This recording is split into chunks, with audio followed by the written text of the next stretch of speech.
Hello students, मैं सुधांशु स्वागत करता हूं आशीष तिवारी यूट्यूब चैनल पर। आशा करता हूं आप सभी अच्छे होंगे। मैं इस चैनल के माध्यम से आप सभी के लिए लेकर आया हूं एक वीडियो लेक्चर सीरीज जो बेस है बीए ऑनर्स पॉलिटिकल साइंस के पहले सेमेस्टर की अंडरस्टैंडिंग पॉलिटिकल थ्योरी राजनीतिक सिद्धांत की समझ नाम की इम्पोर्टेंट किताब पर, जो कि आपका डीएससी फर्स्ट का सब्जेक्ट है। अगर आप ड्यू, सोल, रेगुलर या किसी भी यूनिवर्सिटी से ये सब्जेक्ट पढ़ रहे हैं तो ये सीरीज आपके लिए बहुत ही उपयोगी होने वाली है।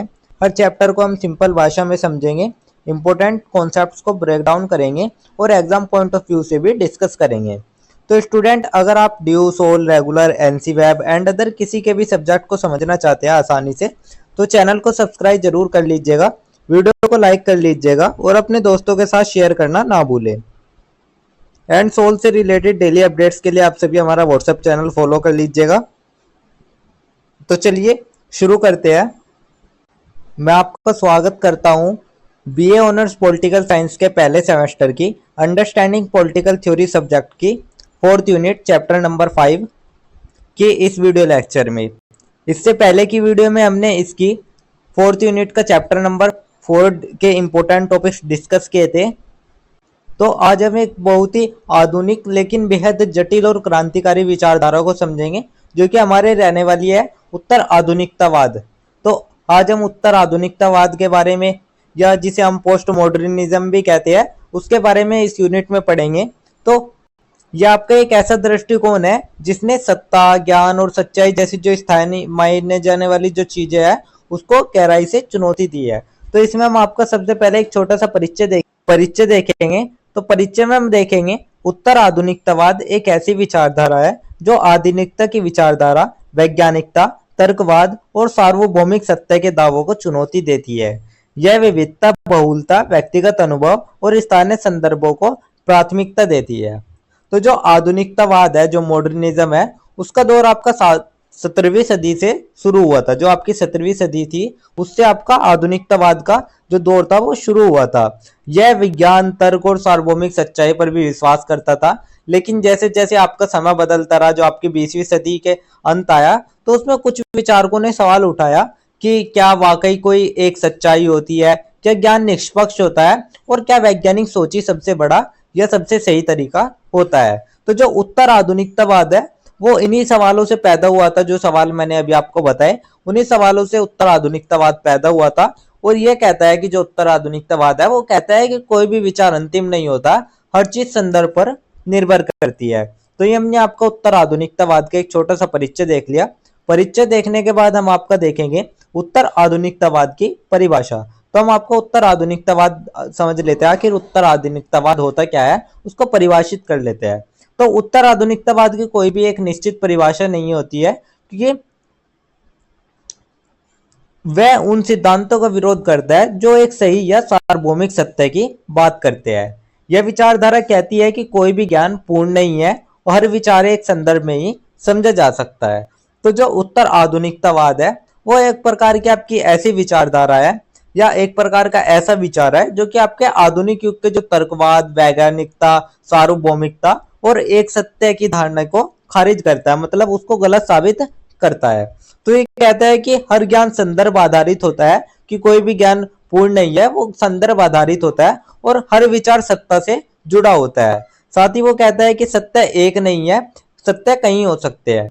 तो जो आपकी उत्तर आधुनिकतावाद की जो भी विचारधारा है वो हमें ये सोचने पर मजबूर करती है कि जो कुछ हमें सच लगता है वो किसी सत्ता का निर्माण तो नहीं है। तो इसी प्रकार से हमने आपको उत्तर आधुनिकतावाद को परिभाषित कर लिया, उत्तर आधुनिकतावाद की परिभाषा देख ली। इसके बाद हम आपको उत्तर आधुनिकतावाद का ऐतिहासिक विकास देख लेते हैं। उसका विकास किस प्रकार से हुआ है, किन किन चरणों में उसका विकास हुआ है। तो जो उत्तर आधुनिकतावाद थी वो 20वीं सदी के उत्तरार्ध में यूरोप और अमेरिका में उभरा था।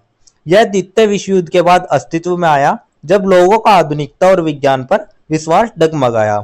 Frederick Nietzsche, Michel Foucault, Jean François Lyotard आदि इसके प्रमुख चिंतक माने जाते हैं।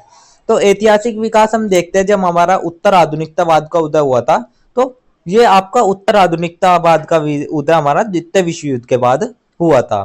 तो जो हमारा वर्ल्ड वॉर सेकंड हुआ था उसके बाद उत्तर आधुनिकतावाद हमारा पनपा था, जब जो मानवता थी उसने देखा कि आधुनिकता और विज्ञान भी युद्ध, बम, नरसंहार रोकने में असफल रहे। तो जो पश्चिमी समाज था उसमें तर्क और प्रगति के आदर्श भी डगमगाने लगे। और इसमें आपके कुछ प्रमुख विचारक रहे हैं, जैसे कि नीत्शे हो गए, मिशेल फूको हो गए, या डेरिडो हो गए, या लियोतोर हो गए। तो ये सभी जो आपके विचारक थे, इन सभी ने एकल सत्ता और तर्क की सत्ता पर सवाल उठाया। तो ये आपका हमने उत्तर आधुनिकतावाद का जो ऐतिहासिक विकास रहा है, उस ऐतिहासिक विकास को देख लिया कि उत्तर आधुनिकतावाद द्वितीय विश्व युद्ध के बाद पनपा था। तो उसके बाद हम आपका देख लेते हैं इसके कुछ प्रमुख विषय, या एक प्रकार से हम कह सकते हैं कुछ प्रमुख विचार। तो जिसमें आपका सबसे पहला आता है सत्य का अंत। कोई एक सत्य नहीं होता बल्कि कई सत्य होते हैं। सेकंड आपका आता है विचारधारा पर संदेह। सभी विचारधाराएं संदिग्ध है क्योंकि वे सत्य से जुड़ी होती है। अतः जो सत्य का अंत है, वो जो डेथ ऑफ ट्रूथ है, वो कहता है कि उत्तर आधुनिक सोच मानती है कि कोई अंतिम सत्य नहीं है। हर समाज, हर संस्कृति, हर व्यक्ति का अपना अपना सत्य हो सकता है। सेकंड जो आपका आया वो आपका ये आता है कि जो भी आपका सत्ता और ज्ञान का संबंध होता है, तो जो फोकाल्ट थे उन्होंने कहा कि नॉलेज इज पावर, यानी जो ज्ञान है वो केवल जानकारी नहीं है, वो सत्ता को नियंत्रित भी करता है और सत्ता से नियंत्रित होता भी है। थर्ड आपका जो आपका आता है वो आपका आता है विचारधारा पर संदेह, अर्थात जिसे हम आपका विकेंद्रीकरण भी कह सकते हैं। तो अब कोई भी केंद्र नहीं है, न कोई एक विचारधारा, न ही कोई धर्म और न ही कोई एक संस्कृति। तो हर चीज आपके टुकड़ों में पाई जाती है, उसको ही हमने विकेंद्रीकरण या विचारधारा पर संदेह कहा है। थर्ड जो आपका आता है वो आपका भाषा का महत्व आया। शब्द और भाषा की वास्तविकता बनाते हैं। तो भाषा का महत्व हमें इससे आया कि जो हम जिन शब्दों का प्रयोग करते हैं वही हमारी सच्चाई गढ़ते हैं। तो भाषा सिर्फ अभिव्यक्ति का माध्यम ही नहीं होता बल्कि हमारी वास्तविकता निर्माण भी भाषा ही करती है। फिर आपका फिफ्थ जो आता है वो आपका विकेंद्रीकरण आता है, जिसमें सत्ता और ज्ञान का केंद्रीकरण गलत माना जाता है। अर्थात उसमें कोई भी केंद्र नहीं माना जाता, न ही किसी एक विचारधारा को, न ही किसी एक धर्म को, न ही किसी एक संस्कृति को। वो कहता है कि हर चीज आपके टुकड़ों में पाई जाती है। फिर जो आपका आता है पहचान की राजनीति, जिसमें व्यक्ति की पहचान बहुआयामी होती है, जैसे कि लिंग, जाति, धर्म या उसकी नस्ल के आधार पर। ये सभी पहचान की राजनीति होती है, जिन्हें हम पॉलिटिक्स ऑफ आइडेंटिटी भी कहती है। तो कोई भी व्यक्ति की एक भी पहचान नहीं होती है, कोई एकल पहचान नहीं होती। वो उसकी जाति, उसके लिंग, उसके धर्म, उसके नस्ल के आधार पर ही मिलकर बना होता है। तो हर समूह की अपनी अलग अलग कहानी, अलग अलग संघर्ष होता है। तो ये हमने आपके कुछ मुख्य विचार देख लिए उत्तर आधुनिकतावाद के। ये विचारों को देखने के बाद हम आपका देखेंगे कि जो उत्तर आधुनिकतावाद है उसके राजनीतिक निहितार्थ क्या है। पारंपरिक दृष्टिकोण से हम उसको देखेंगे। तो यह परंपरागत विचारों जैसे राष्ट्रवाद, प्रगति, सार्वभौमिकता, तर्कवाद, इन सभी को खारिज करता है। साथ ही यह सत्ता को चुनौती देने और हाशिए पर खड़े लोगों की आवाज को स्थान देने की वकालत करता है। ये राजनीति विमर्श में व्यक्तिगत अनुभवों और बहुलता को महत्व भी देता है। तो जो उत्तर आधुनिकतावाद की राजनीति है उसमें पारंपरिक राजनीतिक विचारों को सीधे चुनौती दी जाती है, जैसे कि आपका राष्ट्रवाद हो गया। ये आपका राष्ट्रवाद, प्रगति, विज्ञान और विचारधाराओं की आलोचना भी करता है। यह हाशिया पर खड़े हुए लोग, जो भी हाशिया पर खड़े हुए लोगों की आवाज है उसको केंद्र में लाने की कोशिश करता है, जैसे कि महिलाएं हो गई, या दलित हो गए, या कोई आदिवासी हो गए। साथ ही ये कहता है कि राजनीति केवल संसद में नहीं होती, वह घर, भाषा या मीडिया, ये हर जगह में आपके राजनीति पाई जाती है। तो ये हमने आपको उत्तर आधुनिकतावाद के राजनीतिक निहितार्थ भी देख लिए पारंपरिक दृष्टिकोण से। इन सभी को देखने के बाद हम आपका देखेंगे वैश्वीकरण और उत्तर आधुनिकतावाद। तो अब हम आपका वैश्वीकरण को समझ लेते हैं, वैश्वीकरण और उत्तर आधुनिकतावाद को। तो जो वैश्वीकरण है उसने सांस्कृतिक विविधता, उपभोक्तावाद और स्थानीय पहचान को चुनौती दी। उत्तर आधुनिकतावाद वैश्वीकरण की उस प्रकृति की आलोचना करता है जो सभी पर एक ही सामाजिक आर्थिक ढांचा थोपती है। यह स्थानीय अनुभवों, भाषाओं, संस्कृतियों की रक्षा का समर्थन करता है। तो जो वैश्वीकरण है, जो आपका ग्लोबलाइजेशन है, उसने पूरी दुनिया में एक ही तरह का बाजार, संस्कृति, उपभोग, उन सभी को एक ही तरीके से थोपने की कोशिश करी। लेकिन जो उत्तर आधुनिकतावाद है उसने इसका विरोध किया और इसकी आलोचना करी। वो कहता है कि स्थानीय भाषाएं, अनुभव और सांस्कृतिक विविधता को बचाना जरूरी है। तो यही जो वैश्वीकरण था, इसकी एकरूपता के खिलाफ बहुलता की वकालत किया करता है। तो ये हमने आपका वैश्वीकरण और उत्तर आधुनिकतावाद के कुछ टॉपिक्स देख लिए। इसके बाद हम आपका देख लेते हैं उत्तर आधुनिकतावाद के भीतर आंतरिक आलोचनाएं, अर्थात उसके अंदर क्या क्या कमियां है, किन किन कमियों की उसमें जरूरत है। तो सबसे पहला आता है उत्तर आधुनिकतावाद को अक्सर अत्यधिक सापेक्षतावाद का दोष दिया जाता है। तो ऐसा क्यों किया जाता है? ऐसा इसलिए किया जाता है क्योंकि हर चीज संदर्भ पर आधारित होती है, तो क्या कोई भी स्थायी मूल्य नहीं हो सकता। ये सभी हमने उत्तर आधुनिकतावाद में कहा है। यह ठोस समाधान नहीं देता, केवल आलोचना करता है।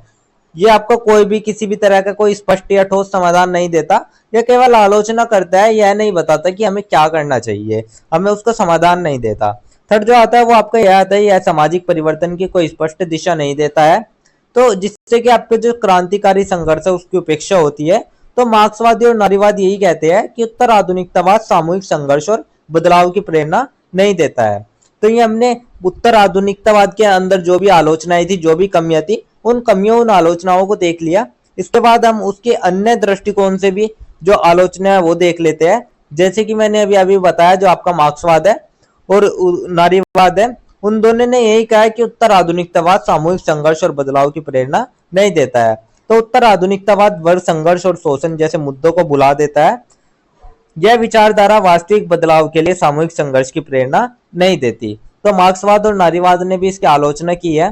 तो इन सभी आलोचना के बाद उदारवाद ने भी इसकी आलोचना की है। उदारवाद ने कहा है यह नागरिक अधिकारों, संस्थाओं और कानून जैसे स्थायी ढांचों को नकारता है।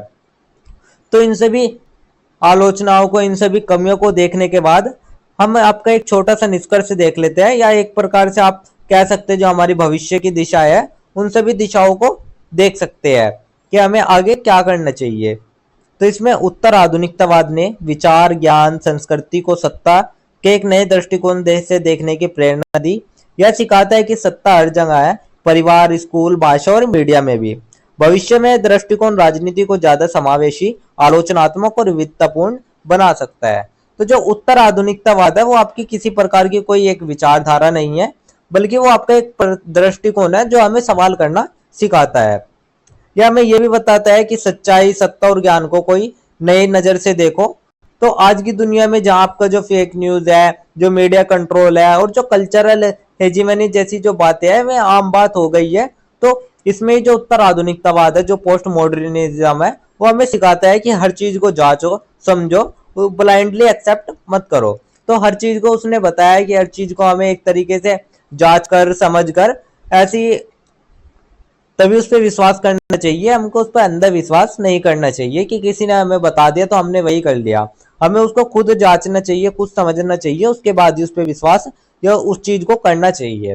तो इतना सब लिखने के बाद हमारा एक छोटा सा निष्कर्ष हो जाता है।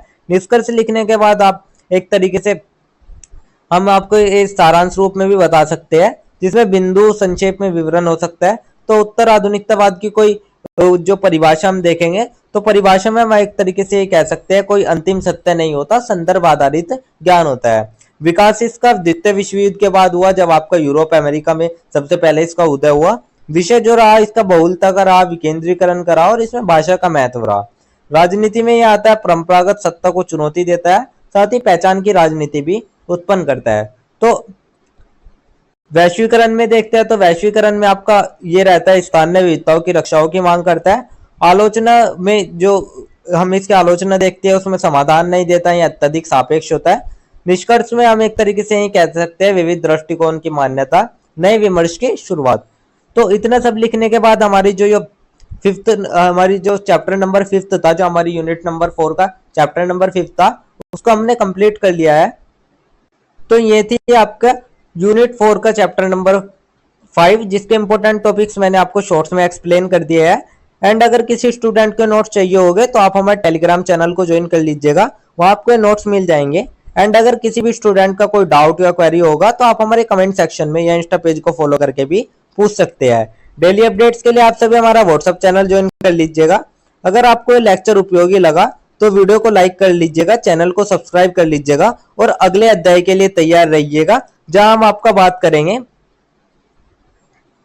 राजनीतिक समुदाय का विचार, राजनीतिक दायित्व, जो कि हमारा लास्ट चैप्टर रहने वाला है और लास्ट यूनिट रहने वाली है। उसके बाद हमारा जो सिलेबस है अंडरस्टैंडिंग पॉलिटिकल थ्योरी का वो हमारा कंप्लीट हो जाएगा।